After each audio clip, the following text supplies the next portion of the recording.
प्यारे बच्चों, महाराणा प्रताप का नाम तो आप सभी ने सुना ही है, लेकिन आज हम महाराणा प्रताप से जुड़ी हुई कुछ गौरव गाथाओं का वर्णन आप सभी से करने जा रहे हैं, जिसमें आज हम आपको बताएंगे कि मेवाड़ का राजवंश कितना शक्तिशाली था, जिसने अपने दुश्मनों का छक्के छुड़ा दिया।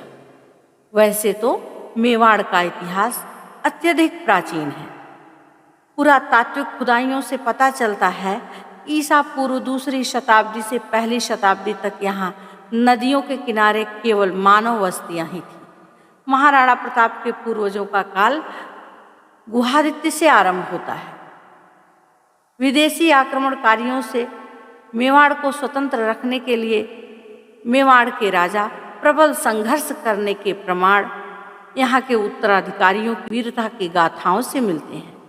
इन्होंने सिंध और मुल्तान तक जाकर अरब आक्रमणकारियों को खदेड़ा ताकि वे भारत भूमि पर आगे बढ़ने का साहस न कर सकें। बप्पा रावल की कई पीढ़ियों के बाद उनके वंशज सुमेर सिंह 1191 ईस्वी में जब सिंहासन पर आसीन थे, तब मोहम्मद गोरी ने भारत पर आक्रमण किया था। सुमेर सिंह के 8वें वंशज रतन सिंह के समय सन 1303 में अलाउद्दीन खिलजी ने चित्तौड़ पर हमला करके उसे जीत लिया था। राजपूतानियों अपनी महारानी पद्मिनी के साथ जौहर करके जिंदा चिता में जल गई। उनके वीर पति पिता भाई केसरिया बाना पहन दुर्ग के द्वार से निकलकर अलाउद्दीन की विशाल सेना से जा टकराए। जब तक इनमें से एक भी राजपूत जीवित था, खिलजी की सेना को उसने आगे नहीं बढ़ने दिया। जब अलाउद्दीन ने चित्तौड़ के दुर्ग में प्रवेश किया तो उसे राख के ढेर के अलावा कुछ भी हाथ ना लगा। एक महाश्मशान में खड़े अलाउद्दीन को समझ नहीं आ रहा था कि अपनी इस जीत पर हंसे या रोए। उसने अनेक युद्ध लड़े थे, पर न कभी ऐसी स्थिति का सामना किया था और न इसकी कल्पना ही की थी। अपने बेटे को चित्तौड़ की सूबेदारी सौंपकर अलाउद्दीन दिल्ली लौट आया। इसके बाद मेवाड़ के इतिहास के गगन में एक और देदीप्यमान नक्षत्र का उदय हुआ, जिसका नाम था हमीर। हमीर शूरवीर भी थे और महत्वाकांक्षी भी थे। उन्होंने सिंहासन पर बैठते ही अपनी सैनिक शक्ति बढ़ाने और राज्य विस्तार की योजनाओं पर काम करना आरंभ कर दिया। उनकी आंख की सबसे बड़ी किरकिरी तो चित्तौड़गढ़ था, जो उनके पूर्वज रतन सिंह से खिलजी ने छीन लिया था। उन्होंने पर्याप्त सैन्य बल, सुनियोजित रणनीति, आत्मविश्वास के साथ आक्रमण करके चित्तौड़गढ़ जीत लिया। खिलजियों के बाद हमीर की तुगलकों से भी कई बार मुठभेड़ें हुई, जिनमें हमेशा वे विजयी रहे। अपने राज्य का विस्तार करने और उसे सुगठित करने के बाद हमीर ने राजगद्दी अपने योग्य पुत्र क्षेत्र सिंह को सौंपी। क्षेत्र सिंह के बाद 1382 ईस्वी में महाराणा लाखा और उनके बाद 1433 ईस्वी में मेवाड़ के शासन की बागडोर उनके पुत्र महाराणा कुंभा के हाथों में आई। उन्होंने अपने कुशल शासन और युद्धों में मेवाड़ की विजय पताका फहराकर उसकी प्रतिष्ठा में 4 चांद लगा दिए। अपने राज्य का विस्तार करने के साथ साथ महाराणा कुंभा ने कई दुर्ग बनवाकर उसे सुरक्षित करने का भी प्रयास किया। लेकिन कुंभा के राज्यकाल का सबसे खेदजनक और लज्जास्पद प्रसंग यह रहा कि मेवाड़ के ऐसे यशस्वी एवं योग्य शासक की हत्या उसके अपने ही अयोग्य पुत्र उदा ने कर दी। मेवाड़ के वीर सामंतों से यह सहन न हुआ। उन्होंने उदा के छोटे भाई रायमल को महाराणा घोषित कर दिया। दोनों भाइयों के बीच हुए युद्ध में रायमल आशा के अनुरूप विजयी हुआ। मेवाड़ में राजाओं को महाराणा की उपाधि दी जाती थी। रायमल के उत्तराधिकारी संग्राम सिंह महापराक्रमी सिद्ध हुए। राणा सांगा के नाम से विख्यात इस वीर सेनानी ने 1508 ईस्वी में सत्ता संभालते ही मेवाड़ की शक्ति बढ़ानी आरंभ कर दी। अपनी विजय पताका फहराते हुए राणा सांगा ने उन सभी प्रदेशों को फिर से अपने राज्य में सम्मिलित किया, जो राणा कुंभा के बाद मेवाड़ के शासकों से छिन गए थे। वे अथक परिश्रमी, अत्यंत योग्य सेनापति थे। उनके शरीर पर 80 युद्ध के घाव थे। राणा संग्राम सिंह को सबसे बड़ा आघात खानवा की लड़ाई में जहीरुद्दीन बाबर से हारने पर लगा। वे पूरी तरह टूट गए और जंगलों में चले गए। इसी बदहाली में 1528 ईस्वी में उनका देहांत हो गया। राणा सांगा के बाद मेवाड़ का इतिहास उथल पुथल, षड्यंत्रों, हत्याओं की शर्मनाक गाथाओं का इतिहास है, जिसके अंतिम निष्कर्ष के रूप में राज्य के वास्तविक हकदार उदय सिंह को महाराणा का पद मिला। षड्यंत्र के बल पर दासी पुत्र से महाराणा बने बनबीर को युद्ध में हराकर 1540 ईस्वी में उदय सिंह जब चित्तौड़ के सिंहासन पर आरूढ़ हुए, तब मेवाड़ में अराजकता का वातावरण। हालांकि तब उदय सिंह की उम्र बहुत कम थी, लेकिन जल्दी ही उन्होंने राजपाट को ठीक से संभालने की कोशिशें शुरू कर दी और जीर्ण शीर्ण मेवाड़ की हालत धीरे धीरे सुधरने लगी। चित्तौड़ पर दूसरा बड़ा संकट 23 अक्टूबर 1567 को आया, जब अकबर ने एक बड़ी सेना लेकर उस पर चढ़ाई कर दी। उदय सिंह को पहले ही उसकी भनक लग गई थी।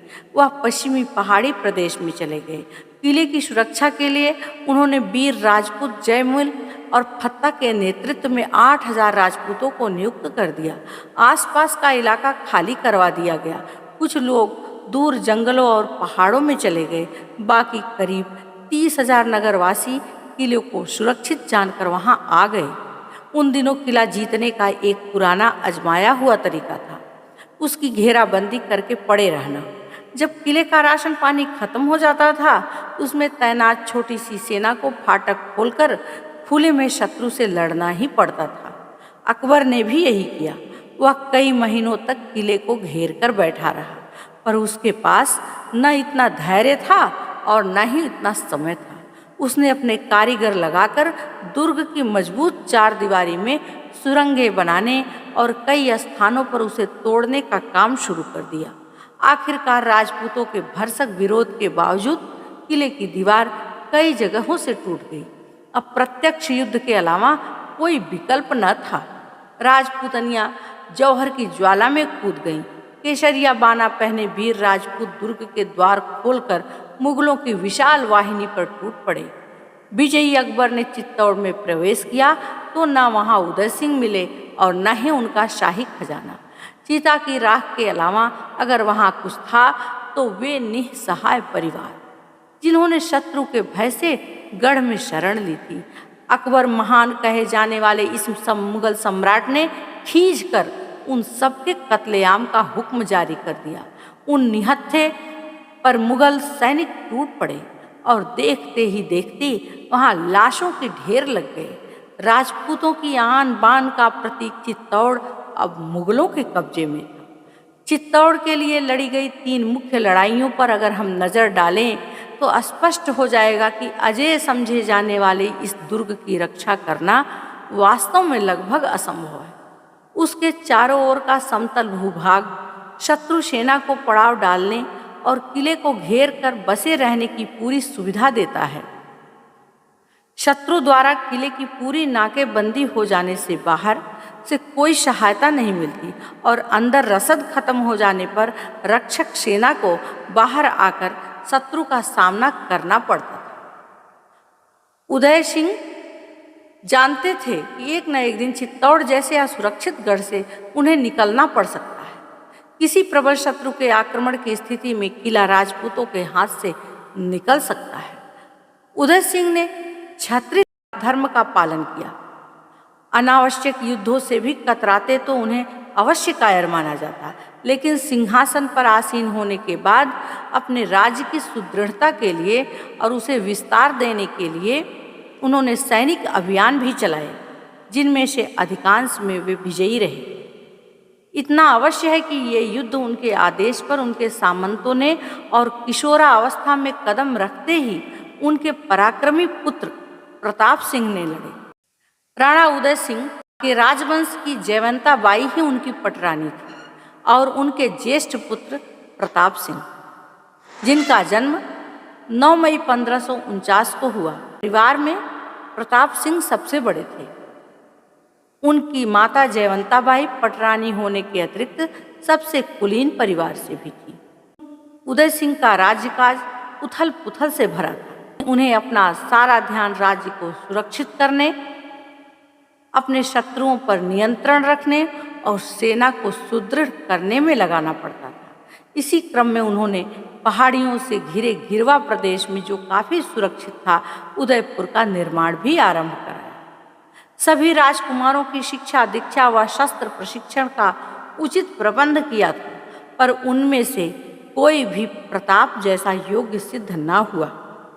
इसका मुख्य कारण प्रताप की माता जयवंता बाई का अपने पुत्र के प्रति असीम प्रेम था। उन्होंने उसके लालन पोषण पर अपना सारा ध्यान केंद्रित किया। क्षत्रियों के वीरोचित गुण प्रताप में जन्म से ही भरे हुए थे। प्रताप अभी किशोर ही थे कि उन्होंने बड़े उत्साह के साथ मेवाड़ के सैनिक अभियानों में भाग लेना आरंभ कर दिया।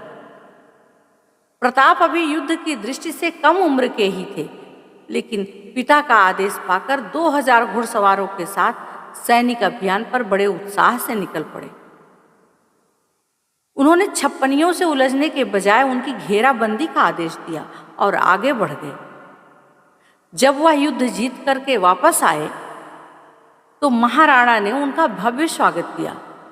जैसा कि स्वाभाविक ही था, माता जयवंता बाई पुत्र की पहली सफलता पर फूली न समाई और आत्मविभोर होकर पुत्र को गले से लगा लिया और अपने शरीर के सारे आभूषण उनके सिर से वार कर तत्काल दासियों में बांट दिए।